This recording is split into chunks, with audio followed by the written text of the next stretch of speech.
Alors voilà, on est de retour en place. J'espère que vous ne trouvez pas trop ardu des notions que de toute façon vous devez avoir un jour ou un autre. Nous n'avons pas un Dieu de ténèbres, c'est un Dieu de pleine lumière. Il nous a dit dans le Deutéronome 29 que ce qui est vraiment caché, c'est à l'Éternel, c'est-à-dire on n'a pas besoin de le savoir, mais il y a des choses que vous devez savoir et je vous les donnerai par vos prophètes. Dans Amos 3,7, Dieu nous dit « Je ne ferai rien sans l'avoir révélé à mes prophètes ». Autrement dit, ce que Dieu est en train de nous dire, tout ce qui va arriver, je vous le dirai afin que vous ne soyez pas à l'improviste, que vous ne soyez pas dans les ténèbres. Mais quand il dit « je vous le dirai », il s'adresse à deux classes d'individus. Il s'adresse à son peuple physique, parce que son peuple physique ne pourra pas dire à Dieu que Dieu ne leur avait pas dit. Dieu nous a dit toutes choses. Et deuxièmement, il s'adresse à l'Église, son Église, l'Église de Jésus-Christ. Il ne s'adresse donc pas aux païens, puisque les païens ont décidé de rejeter sa parole. Les païens, c'est toute personne qui ignore la présence de Dieu dans sa vie. Vous savez, il y a des gens qui ne sont pas nés de nouveau, mais qui cherchent. Alors, ce sont des gens qui sont attirés par l'Esprit Saint. Alors, donnez-leur de la nourriture, parce que ces gens-là sont appelés. Mais un jour ou l'autre, ils entendront la voix de Dieu, parce qu'il dit « Mes brebis entendent ma voix ». Et cela n'est pas du déterminisme.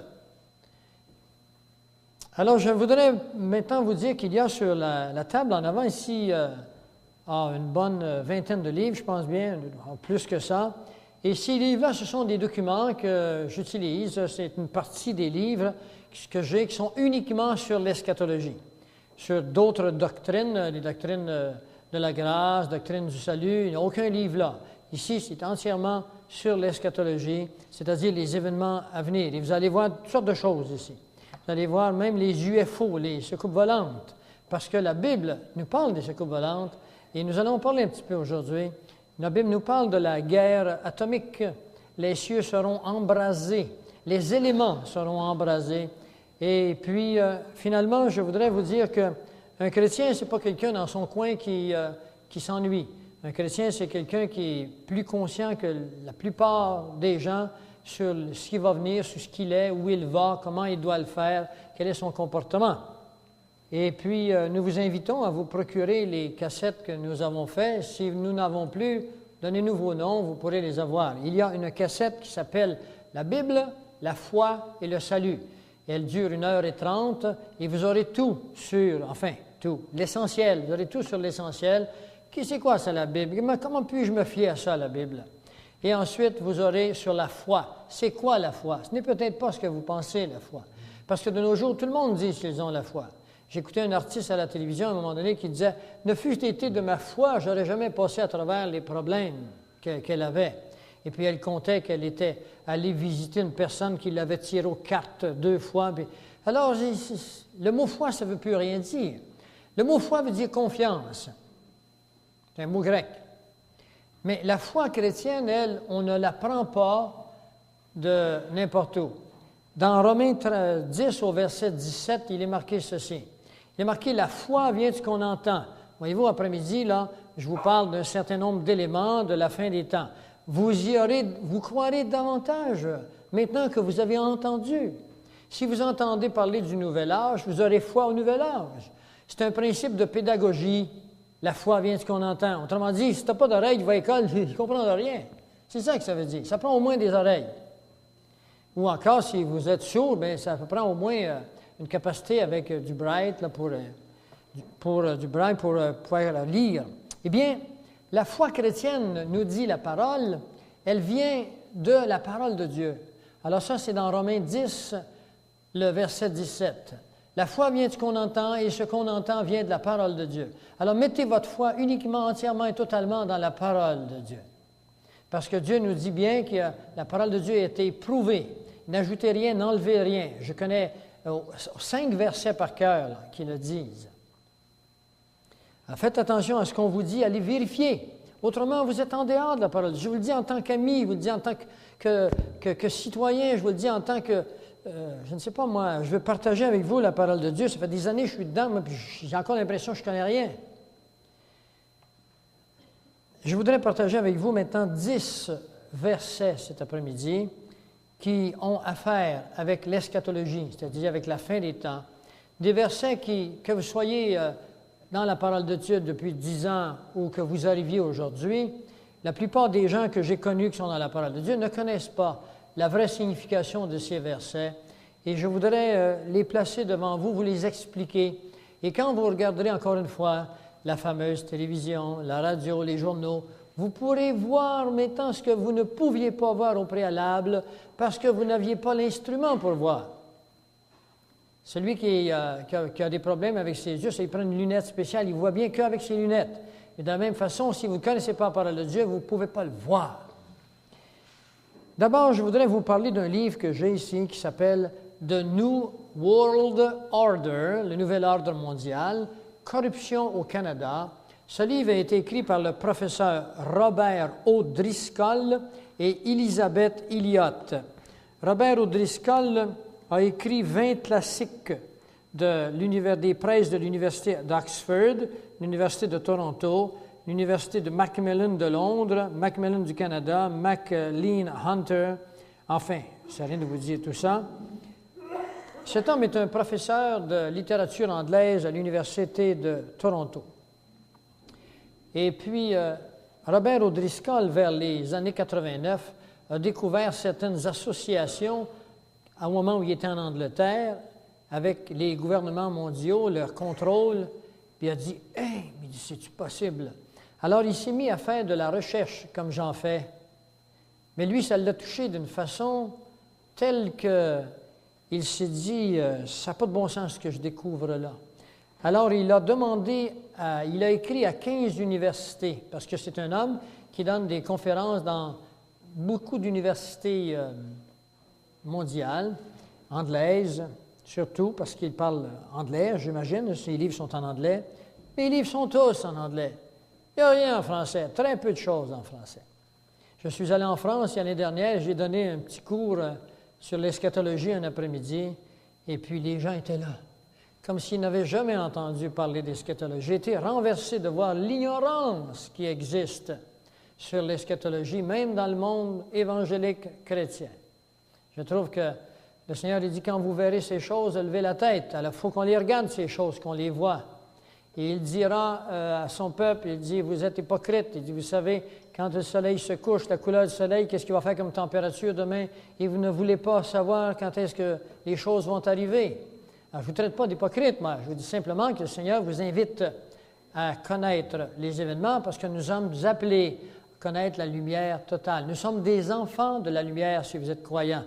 Et non pas dans les ténèbres. Mais souvenez-vous de ceci, la lumière, lui, dans les ténèbres, et les ténèbres ne l'ont pas reconnu. Alors, ne vous placez pas du côté de ceux qui ne reconnaissent pas la lumière. Placez-vous du côté de ceux qui la reçoivent. Alors, ce qu'il a fait, Robert O'Driscoll, il a écrit dans 15 universités s'il y a des gens qui se prêtaient avec lui à faire des recherches. Il y a eu 100 réponses. 100 individus ont répondu avec lui qu'ils voulaient faire des recherches.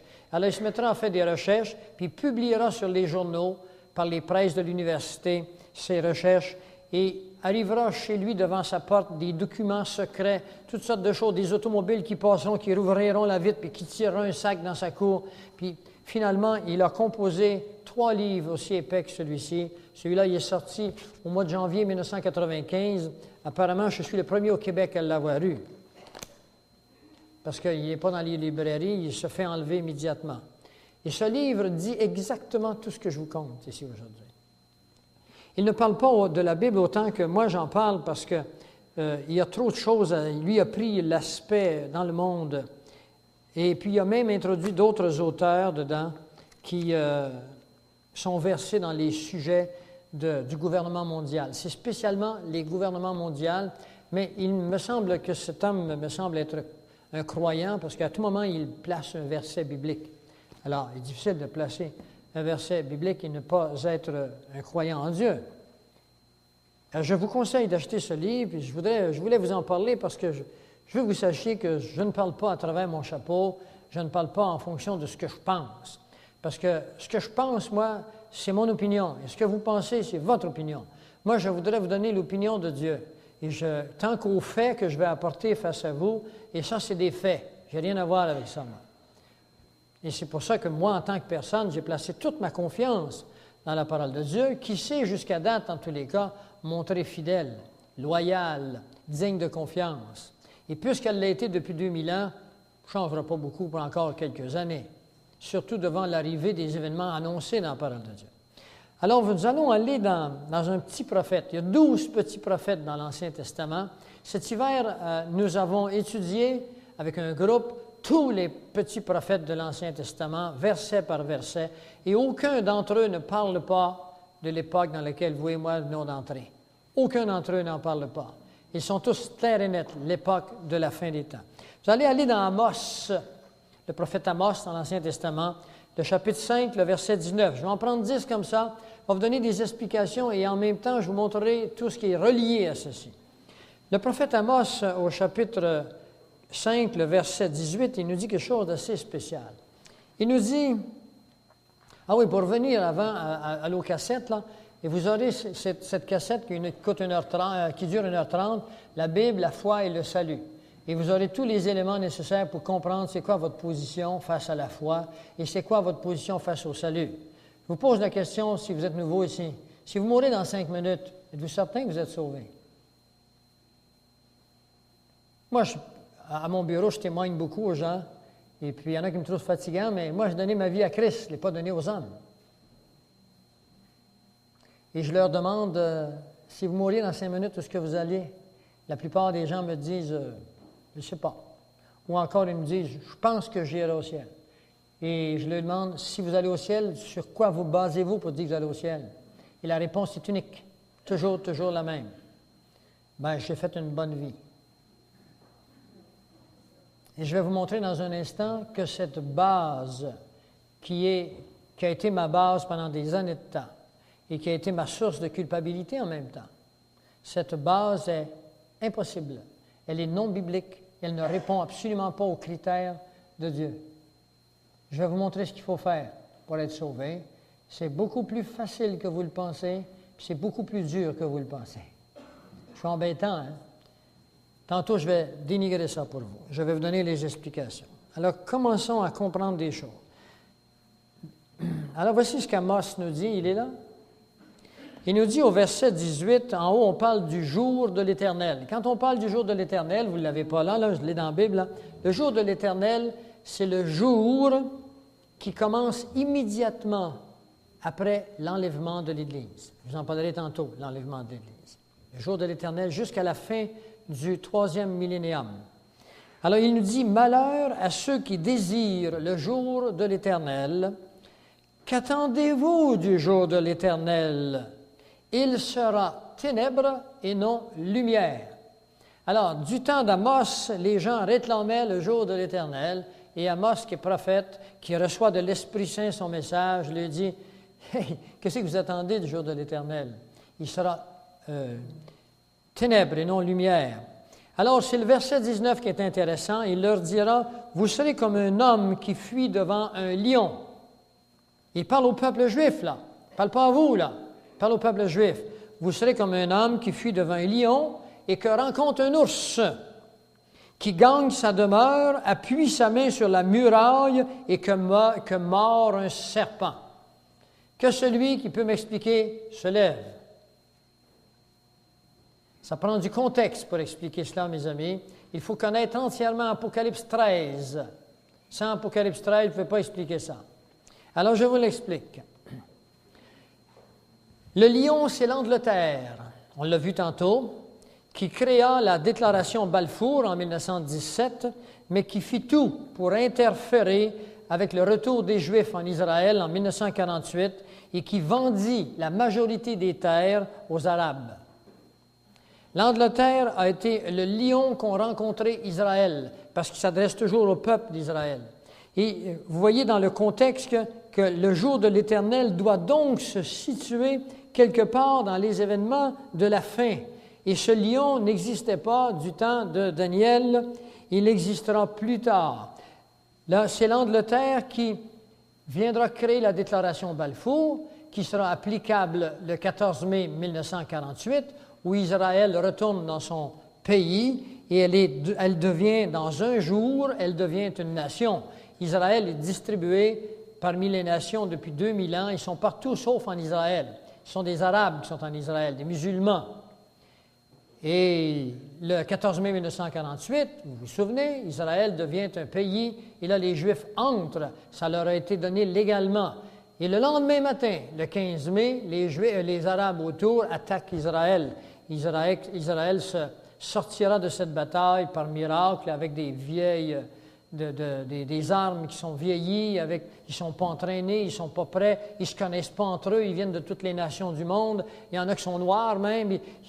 C'est par miracle qu'ils réussissent à se défendre contre les nations arabes qui ont organisé, entraîné des armes militaires parfaites, puis ils gagnent la guerre malgré ça le lendemain. Extraordinaire, ça c'est un miracle. Et ça répond à une prophétie de Dieu qui dit qu'il protégera son peuple. Alors c'est l'Angleterre qui est le lion qui a rencontré Israël, qui a rendu la vie terrible à Israël en vendant les meilleures terres. Et aujourd'hui, ils font encore des concessions au nom de la paix pour garder des coins de pays qui sont non défrichables, qui sont très difficiles. Et ça s'est fait, ça continue à se faire. Ensuite, on dira l'ours, un homme qui fuit devant un lion et qui rencontre un ours.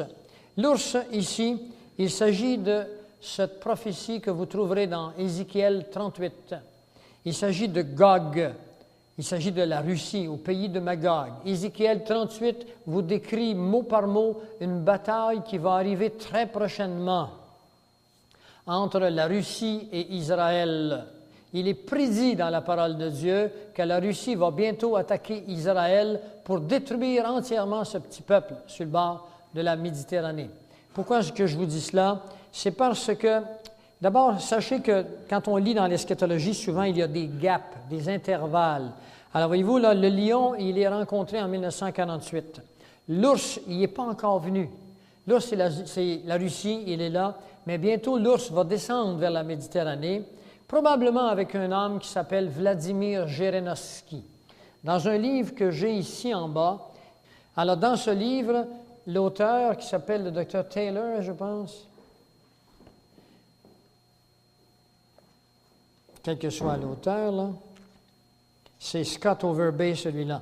Alors, il montre que cet homme serait Gog, et c'est Vladimir Zhirinovsky. Vous savez que Yeltsin se meurt, Yeltsin n'a plus de puissance, ça fait 2 crises du cœur qu'il fait, la Russie n'en veut plus, la gauche communiste revient à la mode en Russie, on veut retourner aux armes militaires, on veut retourner à l'ancien régime stalinien.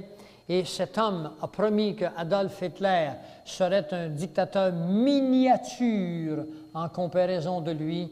Et la première chose qu'il fera en arrivant au pouvoir, dit-il, ce sera de détruire ce petit peuple sur le bord de la Méditerranée.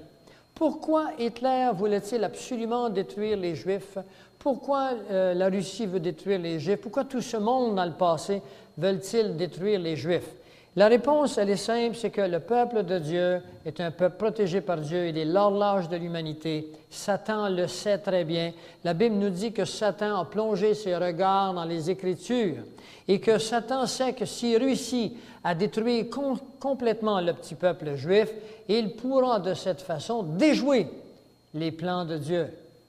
Parce que malgré que les Juifs ne soient pas un peuple agréable actuellement, eh bien, Dieu a placé ses promesses sur ce peuple. Il va le ramener, puis ça va être le peuple dominateur. Ce peuple sera complètement transformé. Il ne sera plus du tout le peuple que vous connaissez. C'est un peuple naturel que vous connaissez, un peuple qui était dans la désobéissance à Dieu depuis qu'ils sont là. Mais Dieu honore sa parole. Il veut nous montrer qu'il est fidèle. Il se sert du peuple hébreu. Alors, le lion, l'ours, c'est la Russie qui attaquera bientôt Israël. Vous le verrez mot par mot dans Ézéchiel 38.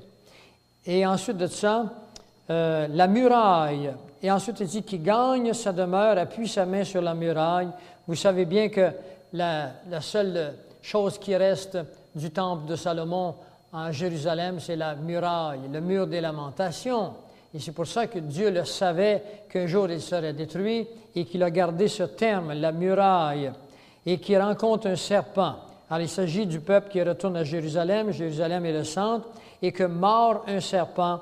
Eh bien, ce serpent, vous le trouvez dans Genèse 49, le verset 16 et 17. Genèse 49, le verset 16 et 17. Il est marqué ceci. Dan jugera son peuple. Vous savez que les tribus d'Israël ont été perdues, dispersées aux quatre coins du globe, et puis qu'ils retourneront en Jérusalem. Ils ont commencé, et que la tribu de Dan est la tribu la plus perdue. C'est la tribu qui a été la plus mondaine de toutes les tribus. Il y a des tribus comme les Lévitiques, par exemple, la tribu de Lévi, qui a gardé son caractère. Quand vous allez dans des grandes villes, vous voyez les Juifs avec des boudins, puis des lunettes, puis un petit chapeau sur le bout de la tête. Dieu a permis que la tribu de Lévi ne perde pas le caractère de grand prêtre. La prêtrise existait uniquement dans l'Ancien Testament. Dans le Nouveau Testament, la prêtrise est entièrement abolie. Jésus a été le dernier des prêtres. Toute prêtrise actuelle est une abomination aux yeux de Dieu. Jésus-Christ est votre prêtre. Vous le verrez dans Hébreux 7, Hébreux 10, Hébreux 12. Hébreux 7, 10 et 12. Alors, Dan sera un serpent sur le chemin. Écoutez ce que ça veut dire. Et on dit bien que Dan sera un serpent sur le chemin, une vipère sur le sentier, mordant les talons du cheval pour que le cavalier tombe de la renverse. Alors, on est en train de dire que Dan sera un juge pour son peuple. L'Antéchrist, mes amis, sera un juif. Il faut qu'il soit un juif. La Bible nous l'annonce, ce sera un serpent. Et la Bible nous annonce que cet homme pourra unir les Arabes et les Juifs, et ça prend un Juif pour faire ça. Ce n'est pas un païen, un homme qui vient des nations gentilles comme vous et moi. Alors, le serpent, c'est l'Antéchrist qui sera de la tribu de Dan. Alors, voilà une prophétie qui est à moitié réalisée dès que les Juifs sont entrés en Israël. Le numéro 2, maintenant. Je voudrais que vous alliez dans Daniel 7, 23. Le quatrième animal, c'est un quatrième royaume qui existera sur la terre, différent de tous les autres, et qui dévorera toute la terre, la foulera et la brisera. Alors ça, vous avez ça. J'en ai parlé tantôt, je pense que je vais le passer, parce qu'il s'agit ici de ne pas comparer la quatrième bête avec les autres. Elle dévorera, ça veut dire qu'elle enlèvera ce qui appartient à l'autre, elle la foulera, elle en prendra possession, elle la placera sous sa juridiction, et j'ai ici un document qui s'appelle la juridiction de... Permettez-moi.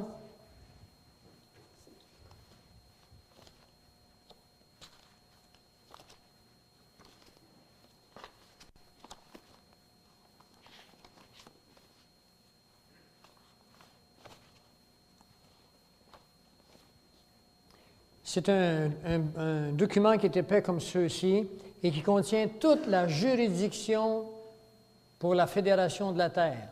Ce n'est pas des projets à venir, c'est des projets qui sont tous faits. Ils attendent le jour J.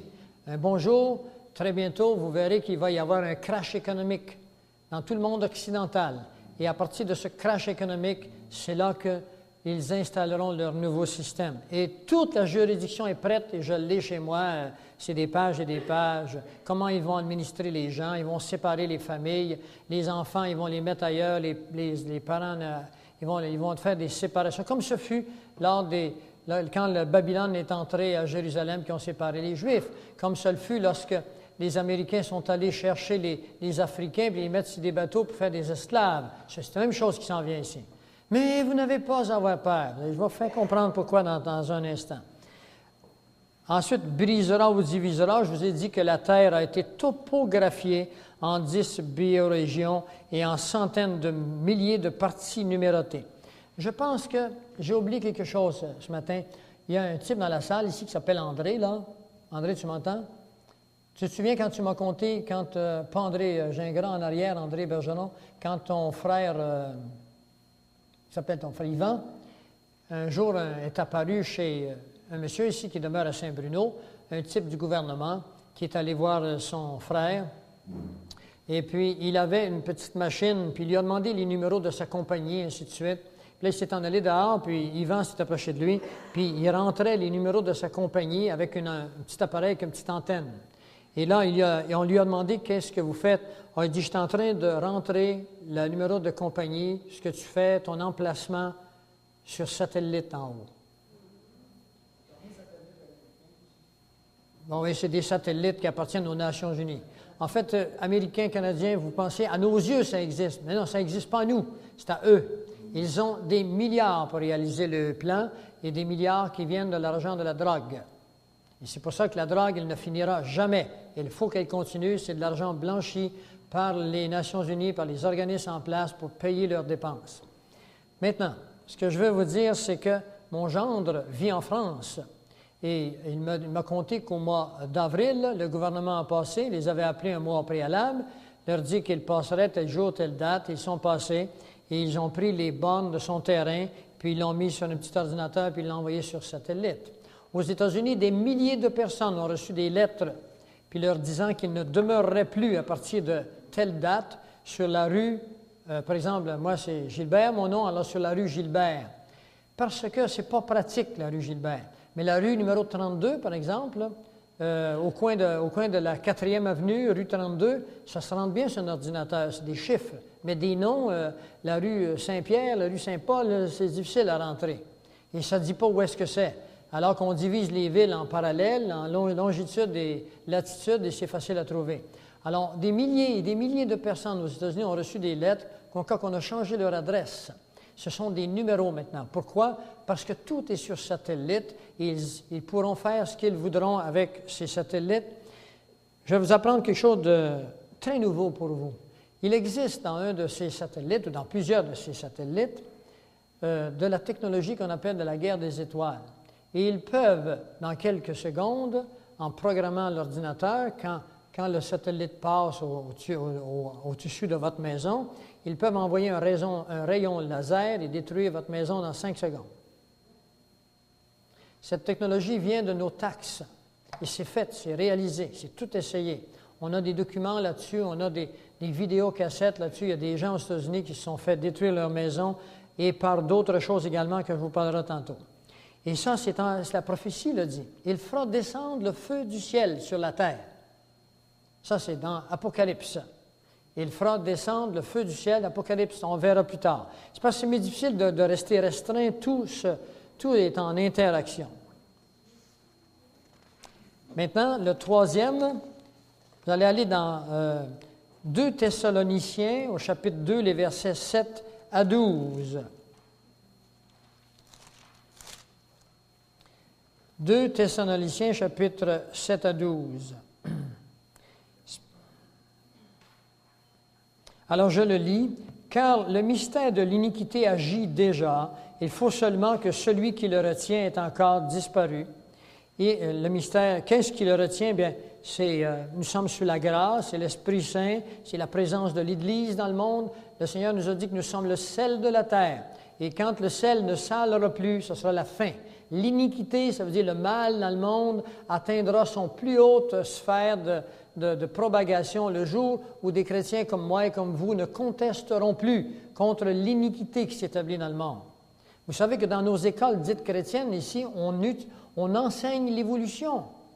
Moi, je traite des adolescents qui me trouvent bien biaisés quand je dis que nous avons été créés. Ils croient que nous sommes le fruit de la Terre a 4,5 à 5 milliards d'années, l'univers 16 milliards d'années. Les croissants leur enseignent ça. Passer leur examen, il faut qu'ils le fassent. Puis ce sont supposés des écoles chrétiennes.